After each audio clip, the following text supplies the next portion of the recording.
In this video, we'll walk through the proper steps for safely removing and installing a FL-5000 Daktronics display module. Before beginning any work, shut off power to the display at the breaker.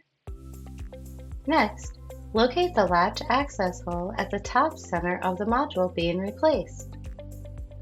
Using a T-handle module tool or an 1/8 of an inch Allen wrench, insert the tool into the access hole and gently turn it counterclockwise a 1/4 turn to release the latch.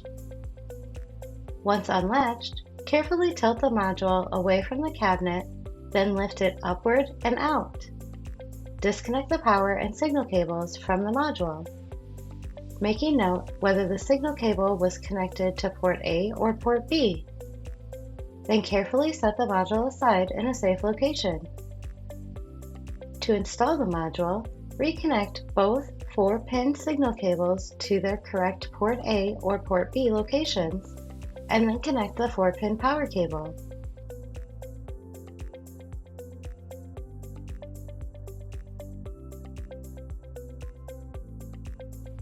Insert the module back into position and use the tool to turn the latch clockwise until you feel it click into the locked position.